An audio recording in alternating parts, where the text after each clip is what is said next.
Siapa yang mau diutusnya? Adakah di ruangan yang mau beri dirinya? Mau beri dirinya?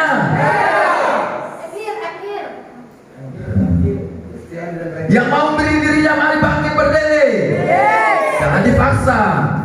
Ya, haleluya. Nah, saya ingin surga melihatmu, karena surga mengawasi kita. Mari angkat dua tanganmu, biarkan dia memurnikanmu, biarkan dia meredefine kau, masih memastikan kau siap. Angkat tangan dua-dua, mari berdoa dalam roh sebentar, berdoa dalam roh sebentar, biar dia menemukanmu sebagai Hana di akhir zaman, sebagai Pinehas di akhir zaman, sebagai Daud di akhir zaman. Biarkan dia menemukanmu seperti saya, berkata, ini aku Tuhan, utus aku. Ayo terus berdoa.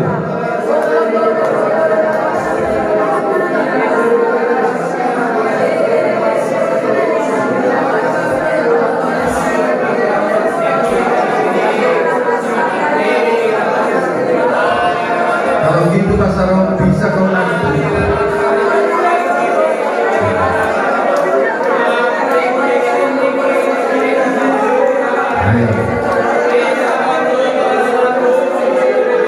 Naikkan tongkat. Henebe, naikkan namok kalanda sekre keterebe. Kurang abangka, wokna ka sekrebe. Rona kowa sekrebe, sekrebe kelobe, rona kabaka. Ayo berdoa, ayo.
Maka akan ada sukacita besar, akan ada sukacita besar, akan ada sukacita besar di keluargamu,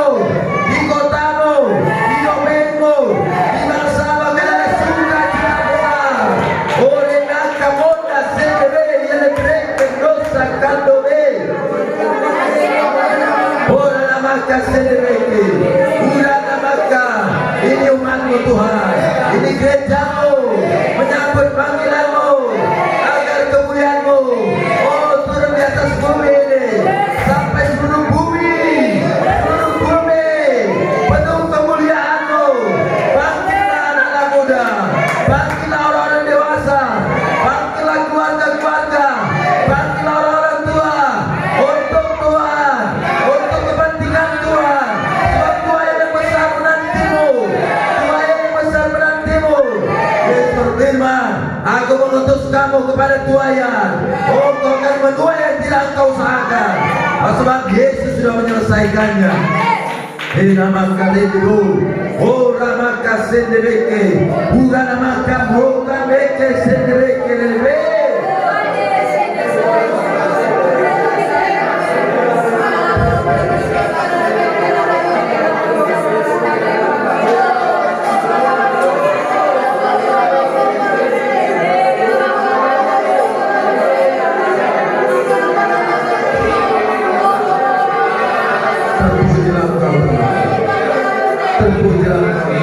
Terima kasih buat firman-Mu. Haleluya, haleluya, haleluya. Yang sudah dipenuhi, yang sudah diperlengkapi dengan kekuatan dari surga. Sama-sama berkata, ya, kasih tos dulu 5 orang. Katakan, kau generasi yang baru. Kau generasi yang baru. Kau generasi yang baru. Yang dipanggil di musim ini untuk musim Tuhan. Mari silakan dulu, ya. Jadi kalau kita lihat tadi bilangan 25, maka kita akan menemukan Pinehas, ya, pendamai, pelayan pendamai itu. Nah sekarang Pinehas rohani itu adalah kau dan aku. Karena pelayan pendamaian sekarang dipercayakannya kepadamu dan kepadaku. Kepada kita diberikan otoritas dan kuasa untuk menghentikan kematian di sekeliling kita dan menyebarkan kehidupan.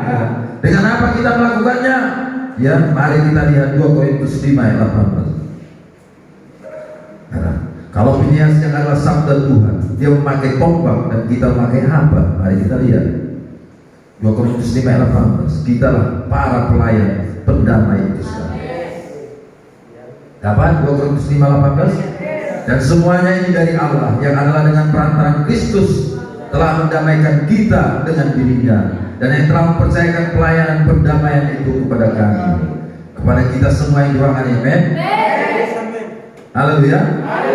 Kita lah pelayan-pelayan perdamaian seperti Pinehas, seperti Paulus. Apa yang dilakukan untuk membuat ini bisa terjadi nyata? Ya. Saya mau kita mengingat apa yang saya sampaikan, bagaimana Filipus bisa mengubah Gad, Gaza, Asdod dengan apa? Dengan berita Injil. Ya. Jadi pelayan perdamai bagi kita sekarang adalah memberitakan Injil. Ya. Di masa Pinehas dengan tombaknya.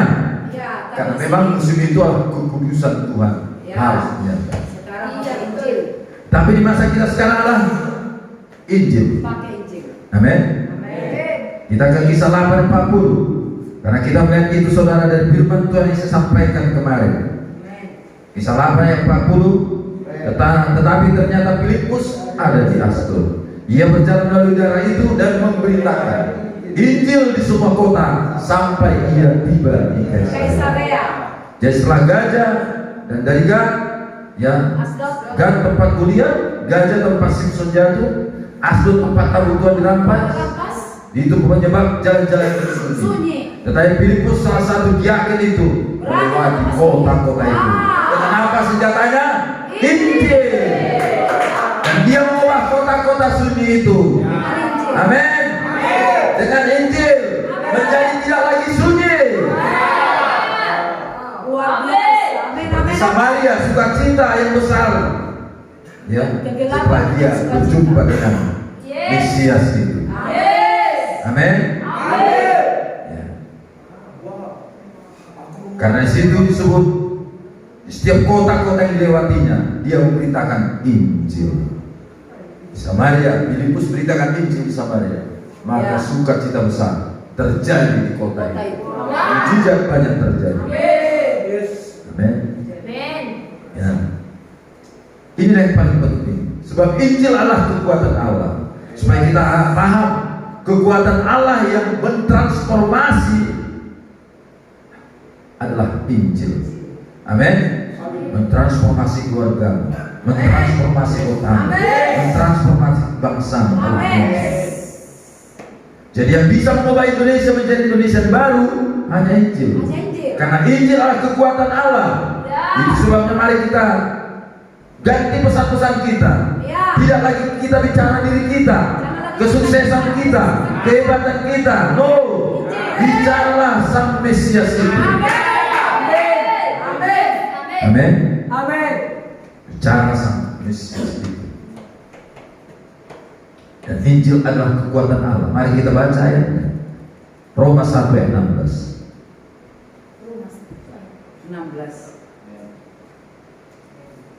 Wah, pokok kali keyakinan Paulus. Sebab aku punya keyakinan yang kokoh dalam Injil. Karena Injil adalah kekuatan Allah yang menyelamatkan setiap orang percaya, pertama-tama orang Yahudi, tetapi juga orang Yunani. Jadi Injil adalah kekuatan Allah.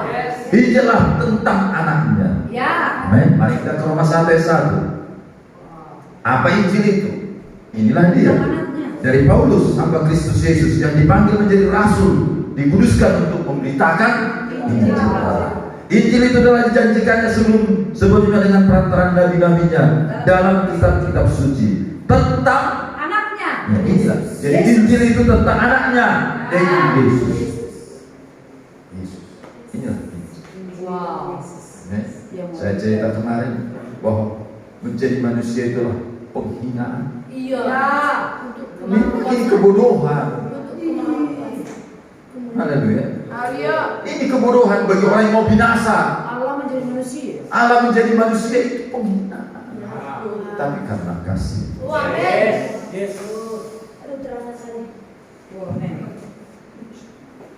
Makanya tahu kan apa berita Filipus? Apa berita Filipus? Injil. Dan ini yang hebat tentang Mesias. Haleluya. Dia berjumpa dengan sida-sida itu, apa beritanya? Injil. Ya.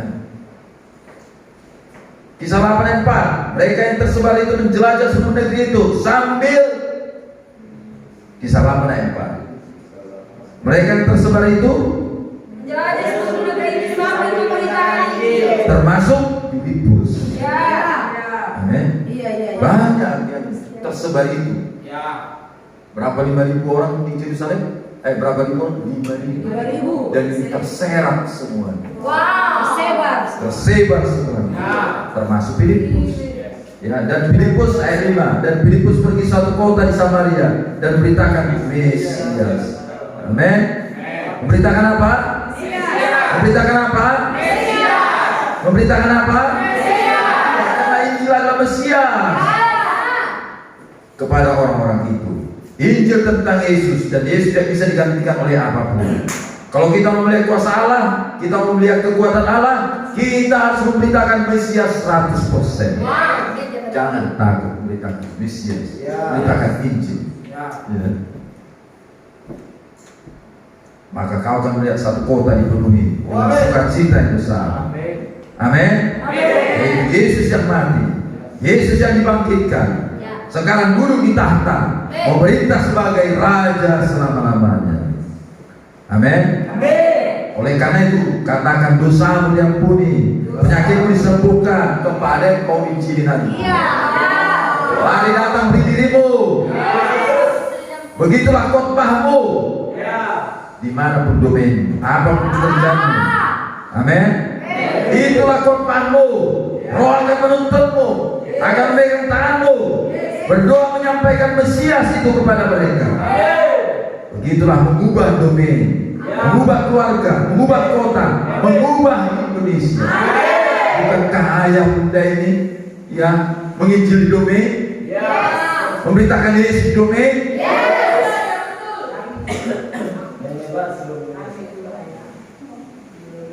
Amin. Makanya Tuhan menyertaimu hanya dengan sepatah kata. Sepatah kata. kata-kata yang tepat, Yes. yang tajam, yang menusuk sampai kepada jiwa dan rohnya, Amin. menembus sehingga dia tersungkur di kaki Tuhan. Bisa percaya ayat mata. Benar yang kau bilang. Amin. Hanya dengan sepatahkan. Mari kita ke Matius 8:16. Matius 8 ayat 16.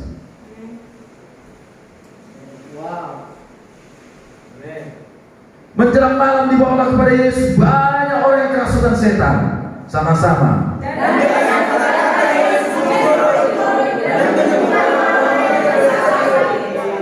Berapa patah kata?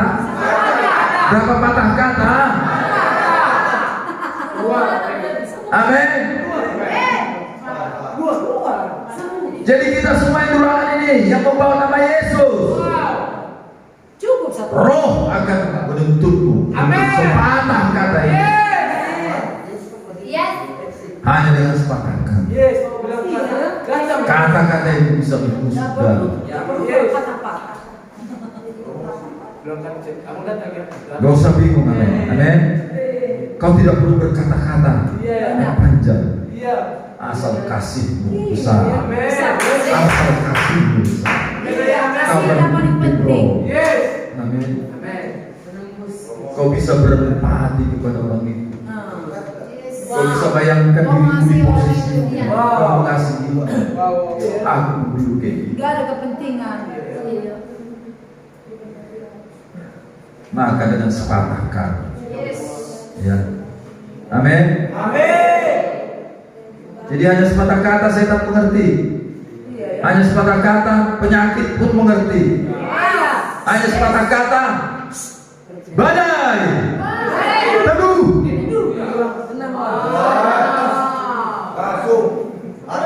Badai mengerti bahasa Yesus. Bahasamu juga. Setan tak mengerti bahasanya. Kalau kau berkata demi nama Yesus, terbuka langit di rumah ini. Maka langit akan terbuka di rumah ini. Amin. Amin. Tanah itu akan menjadi tanah yang subur. Katakan tanah itu akan menjadi tanah yang subur. Ya. Dengan sepatah kata di bisnismu juga. Kau bisa berkata dengan sepatah kata.